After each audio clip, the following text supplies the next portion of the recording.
नमस्कार, आदाब, सत श्री अकाल। तो कैसे हैं सब? मैं आशा करता हूँ बेहतर होंगे, बेहतरीन होंगे, स्वस्थ होंगे, मस्त होंगे, तंदुरुस्त होंगे। तो जैसा कि आप जानते हैं कि आज मैं आपके समक्ष पहली बार आया हूँ और मैं एक प्यारा सा सब्जेक्ट हिंदी को लेके आया हूँ। जैसा आपको पता है कि आप सभी को हिंदी बड़ी प्यारी लगती है और अपनी मातृभाषा भी है।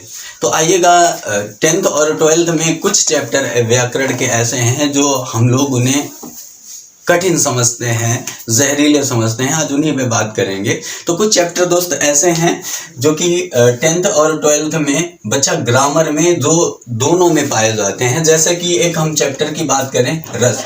और रस जो चैप्टर है बच्चा, इसे लगभग बच्चों का मानना यही है, मेरा मानना ये नहीं है, बच्चों का मानना यही है कि ये थोड़ा सा कठिन है। बेटा आज हम लोग थोड़ी सी समझने की कोशिश करेंगे और मेरा एक छोटा सा प्रयास रहेगा कि आप इसे भली भांति समझ पाएं। आइएगा दोस्त, जानते हैं। अच्छा जी, एक बात जहन में ज़रूर चलनी चाहिए कि ये जो रस चैप्टर है इसकी आवश्यकता क्यों पड़ी, इसकी आवश्यकता क्यों पड़ी और इसे क्यों रखा गया। तो दोस्त मेरे याद रखना है, इसकी कहानी तो बहुत लंबी है, लेकिन अगर 10th और 12th की बात करें तो एग्जाम ओरिएंटेड प्रश्नों की बात करेंगे। जैसे कि बेटा हम बात करें रस की, तो पारलौकिक में भी इसका प्रकोप रहा। और अगर हम लौकिक की बात करें तो लौकिक में भी रस। अच्छा, लौकिक की अगर हम बात करें तो आपने बेटा देखा होगा कोई मनोरंजन का साधन नहीं था। पहले क्या हुआ करता था, युद्ध में दो व्यक्तियों को लड़ाया जाता था और दो व्यक्तियों को लड़ाने के बाद तब तक लड़ाई चलती थी, तब तक कुश्ती चलती थी जब तक एक व्यक्ति की मृत्यु नहीं हो जाती थी। तो दोस्त ध्यान रखना है, एक व्यक्ति की जान जा रही है और जनता उससे आनंद उठा रही है। तो आचार्य भरत मुनि के जहन में एक सवाल आया कि अगर भारत में ऐसी ही कुप्रथा चलती रहे तो हमारा जो भारत है बहुत नीचे चला जाएगा। तो आचार्य भरत मुनि के जहन में बात आई तो उन्होंने रस चैप्टर का जिक्र किया। और बेटा रस चैप्टर का जिक्र किया सर्वप्रथम उन्होंने नाट्य शास्त्र में। किसमें दोस्त? नाट्य शास्त्र में रस का जिक्र किया। और बेटा याद रखना है, नाट्य शास्त्र को पंचम वेद के भी नाम से जाना जाता है। और एक सवाल और आपसे पूछा जा सकता है कि रस का जनक कौन है, तो आपका जवाब क्या होगा दोस्त? भरत मुनि होगा। क्या होगा? भरत मुनि होगा। रस का पिता किसे कहा जाता है? तो आपका प्यारा सा जवाब होगा भरत मुनि को रस का पिता कहा जाता। आइएगा दोस्त, एक और सवाल बनता है आपके एग्जाम में, रस का अर्थ क्या होता है? तो आपका जवाब होगा आनंद होता है। रस का अर्थ क्या होता है? तो आप दो शब्दों में कह सकते हो, एक निचोड़ होता है, दूसरा आनंद होता है। आइएगा दोस्त, तो कुछ कहानी के माध्यम से समझते हैं। आपके बोर्ड एग्जाम में मेरे प्यारे दोस्त इसकी परिभाषा पूछ ली जाती है। किसकी? रस की मेरे दोस्त परिभाषा पूछ ली जाती है। तो अगर हम रस की परिभाषा की बात करें तो रट्टा लगाने में काफ़ी समय लगेगा और भूल भी जाएंगे। अगर हम आपसे कहें कि आप कोई भी कहानी है मेरे दोस्त, या तो आप उसे देखते हैं या फिर बेटा उसे सुनते हैं। या तो आप देखते हैं या फिर आप सुनते हैं, लाजमी है। जैसे हम आपसे कह दें कि रामलीला हुआ या रासलीला हुआ, तो आप क्या करते हैं? उन्हें या तो देखते हैं या आप रेडियो के माध्यम से सुनते हैं। अच्छा जी, देखने या सुनने से, कहानी को देखने या सुनने से आपको प्राप्त क्या होता है? क्यों सुनते हैं, क्यों देखते हैं? तो आप कहेंगे कि सर आनंद प्राप्त होता है। क्या होता है? आनंद प्राप्त होता है। और बेटा कहानी को आप दूसरे शब्दों में क्या कह सकते हैं? काव्य कह सकते हैं। कहानी को दूसरे अर्थ में काव्य भी कहा जाता है। तो दोस्त यहीं से परिभाषा बन के तैयार हुई क्या, कि काव्य के देखने या सुनने में जो आनंद प्राप्त होता है उसे क्या कहते हैं? उसे रस कहते हैं। बात यहाँ तक क्लियर है मेरे दोस्त? क्या कि काव्य के श्रवण अथवा, श्रवण मीन्स होता है बेटा सुनना, श्रवण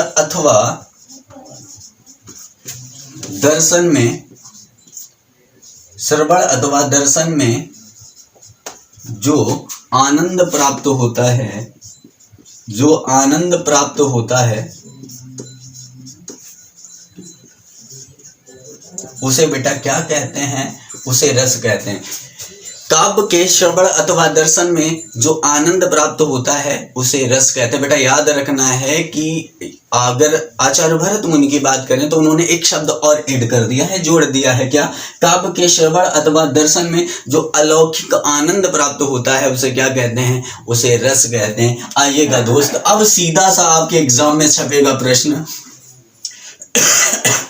रस से कि रस के अंग कितने होते हैं। आप सीधा प्रश्न छपेगा कि रस के अंग कितने होते हैं, तो आपका जवाब क्या होगा मेरे दोस्त? जवाब आपका 4 होगा। 4 कौन कौन से होते हैं? तो आप कहेंगे सर विभाव होता है, विभाव, दूसरा बेटा अनुभाव होता है, तीसरा बेटा संचारी भाव होता है। संचारी भाव को व्यभिचारी भाव के नाम से भी जानते हैं मेरे दोस्त। और जो चौथा होता है, चौथा स्थायी भाव होता है। चौथा कौन सा होता है मेरे दोस्त? चौथा स्थायी भाव होता है। तो रस के अंग कितने होते हैं? सीधा सा एग्जाम में प्रश्न यहाँ से बनेगा कि रस के अंग कितने होते हैं। तो रस के अंग 4 होते हैं। कौन कौन से?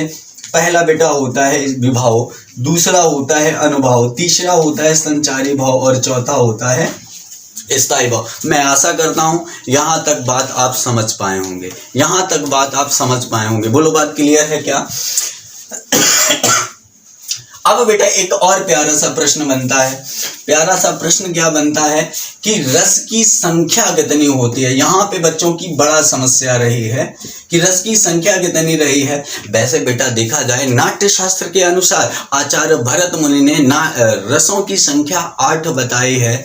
इसके बाद एक आते हैं अभिनव गुप्त। अभिनव गुप्त ने शांत रस को भी शामिल किया जिसे नव रस के नाम से जाना गया। तो संख्या कितनी हो गई? 9 हो गई। और वैसे अगर देखा जाए कुल संख्या तो रसों की संख्या बेटा कितनी होती है? 11 होती है। ये बात याद रखना है। आचार्य भरत मुनि ने नाट्य शास्त्र में 8 रसों का वर्णन किया। फिर अभिनव गुप्त जी आते हैं, उन्होंने शांत रस को मान्यता प्राप्त की तो 9 हो गए। और बाकी 2 रस कुल की बात की जाए तो 11 रस होंगे। ध्यान रखिएगा जो वात्सल और भक्ति रस होता है, वात्सल और भक्ति रस होता है वो श्रृंगार रस के दायरे में होता है। इस वजह से उसे दर्जा तो नहीं दिया गया। लेकिन अगर बोर्ड एग्जाम की बात करें बेटा तो वहां पे आपसे 11 ही चूज करना है। कितना होगा? 11 होगा। तो अंग कितने होते हैं? 4 होते हैं। और संख्या कितनी होती है? 11 होती है। यहाँ तक मैं आशा करता हूँ आपको बात समझ में आई होगी। अब बढ़ते हैं हम लोग आगे की ओर। अच्छा, अब अगला बिंदु बेटा क्या होगा? अगला बिंदु बच्चा क्या होगा कि रस के अंग तो 4 होते हैं। रस के अंग कितने होते हैं? ज्यादा बेटा डेप्थ नहीं जाएंगे क्योंकि बोर्ड एग्जाम में इतना डीपली नहीं आपसे पूछा जाएगा। तो अंग कितने होते हैं? 4 होते हैं। आपने बताया क्या? विभाव। पहला कौन सा? विभाव। और दूसरे की बात करें तो आपने बताया अनुभाव होता है। और तीसरे की बेटा बात करें तो आपने कहा कि तीसरा जो होता है संचारी या व्यभिचारी भाव होता है, संचारी भाव। और चौथे की बात करें बेटा तो कौन सा होता है? स्थायी भाव होता है। कौन सा होता है? स्थायी भाव होता है। तो ये रस के अंग हैं, यानी रस की उत्पत्ति इन 4 बिंदुओं से होती है, इन 4 अंगों से होती है। अगर हम बात करें विभाव के भेद कितने होते हैं तो आपका जवाब होगा 2 होते हैं, आलंबन और उद्दीपन विभाव। अगर अनुभाव की बात करें तो आपका जवाब क्या होगा? अनुभाव के भेद 4 होते हैं। कौन कौन से? आहार, वाचिक, कायिक और सात्विक। आहार, वाचिक, कायिक और सात्विक। इसके बाद बेटा संचारी भाव की बात करें तो संचारी भाव की बच्चा संख्या होती है 33। लेकिन यहाँ पे एक विद्वान आए आचार्य देव। आचार्य देव ने 34वां एक संचारी भाव बताया बेटा जिसका नाम है क्या? छल नामक संचारी भाव। आइएगा दोस्तों बढ़ते हैं स्थायी भाव की। स्थायी भाव की संख्या जो होती है 9 या 11 होती है। 9 या 11 होती है। मैं आशा करता हूँ यहाँ तक बात आप बेहतर तरीके से समझ पाए होंगे। आइएगा दोस्त बढ़ते हैं अगले बिंदु पे। अच्छा जी, अब हम बात करें रस की संख्या पे, तो रस की जो संख्या होती है मेरे दोस्त कितनी होती है? रस की जो संख्या होती है मेरे दोस्त, रस की संख्या 11 होती है। कितनी होती है? 11 होती है। जैसा कि मैं आपको बता दें, जैसे हमने पहला कह दिया तो आप कहेंगे सर श्रृंगार रस होती है। कौन सी? पहला श्रृंगार। और दूसरे की बात करें तो आप कह देंगे कि सर करुण रस होगा। कौन सा होगा? करुण होगा। तीसरे की मेरे दोस्त अगर हम बात करें तो तीसरा आप कह देंगे हास्य रस। कौन सा? हास्य कह देंगे। अगर हम चौथे की बात करें तो आप चौथा कह देंगे बेटा वीर रस होगा। कौन सा? वीर रस होगा। पांचवें की अगर बच्चा हम बात करें तो आप कह देंगे कि विभत्स होगा। कौन सा होगा?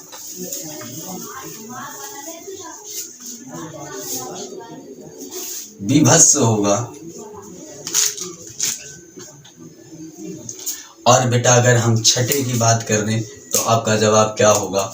भयानक होगा। क्या होगा? भयानक होगा। और हम सातवें की बात कर रहे बच्चा, तो सातवां आप क्या बताएंगे? तो सातवां आप बताएंगे कि शांत रस होगा। कौन सा होगा? शांत रस होगा। इसी प्रकार से बेटा कितने रस हैं? 11 रस हैं। बेटा अभी हम सारे बिंदुओं पे बात करेंगे, थोड़ा सा ये समझने के लिए आप सोचिए। देखिएगा, अगर हमने कहा श्रृंगार, करुण, हास्य, वीर, विभत्स, भयानक और शांत रस, इनका बेटा स्थायी भाव भी होता है। स्थायी भाव की संख्या 9 या 11। मैंने आपको बताया कि आचार्य भरत मुनि के अनुसार 8 हैं। एक और शामिल किया गया शांत रस, जिसका स्थायी भाव निर्वेद होता है और जिसे मानने वाले विद्वान कौन है? आचार्य अभिनव गुप्त जी हैं। क्लियर है? अब ध्यान दीजिएगा बच्चा, अगर हम आपसे कहें कि श्रृंगार रस किसे कहते हैं, करुण रस किसे कहते हैं, हास्य रस किसे कहते हैं, वीर रस किसे कहते हैं, विभत्स किसे कहते हैं, भयानक किसे कहते हैं और शांत रस किसे कहते हैं, याद रखिएगा बच्चा। तो आपको अगर रट्टा लगाना है तो बच्चा 11 जो संख्या है रसों की 11, तो 11 पे रट्टा लगाना होगा। लेकिन आप थोड़ा सा गौर करिएगा, थोड़ा सा गौर करिएगा। एक ही मैं समझाता हूं और आप सारे उत्तर निकाल पाएंगे। मैंने आपसे कहा क्या? मैंने आपसे क्या कहा कि अनुभव, अगर हम बात करें अंग, रस के अंग कितने हैं, तो आप कहेंगे रस के अंग 4 हैं। विभाव, अनुभाव और क्या बताएंगे बच्चा? आप बताएंगे संचारी भाव। क्या बताएंगे? संचारी भाव। इसके बाद बेटा हम बात करें तो आप कहेंगे स्थायी भाव। अच्छा जी, स्थायी भाव।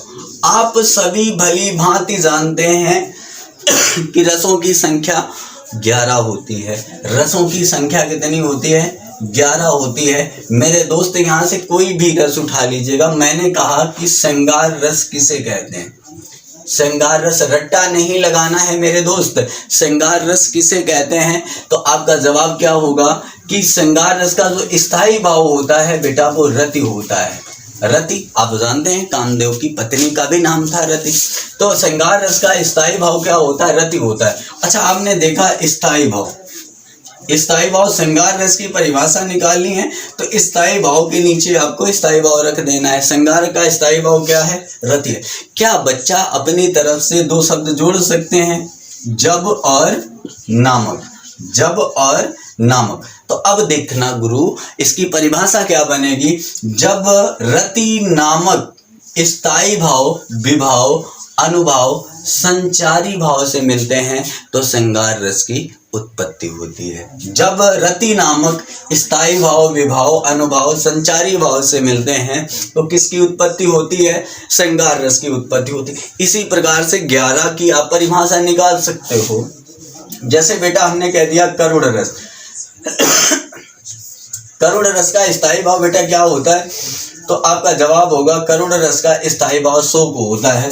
तो स्थायी भाव के नीचे आपको शोक रखना है। जब शोक नामक स्थायी भाव, विभाव, अनुभाव, संचारी भाव आपस में मिलते हैं तो करुण रस की उत्पत्ति होती है। जैसे कि हम बात वीर रस की करें तो वीर रस का स्थायी भाव मेरे दोस्त क्या होता है? उत्साह होता है। वीर रस का स्थायी भाव क्या होता है? उत्साह होता है। इसकी परिभाषा आपको निकालनी है तो क्या होगा? उत्साह आपको स्थायी भाव यहाँ पे रखना होगा। जब उत्साह नामक स्थायी भाव विभाव अनुभाव संचारी भाव से मिलते हैं तो किसकी उत्पत्ति होती है? वीर रस की उत्पत्ति होती है। दोस्त आज की क्लास रखते हैं यहीं तक। अगर बात आपको समझ में आई हो तो चैनल को सब्सक्राइब करें, लाइक करें और कमेंट करें।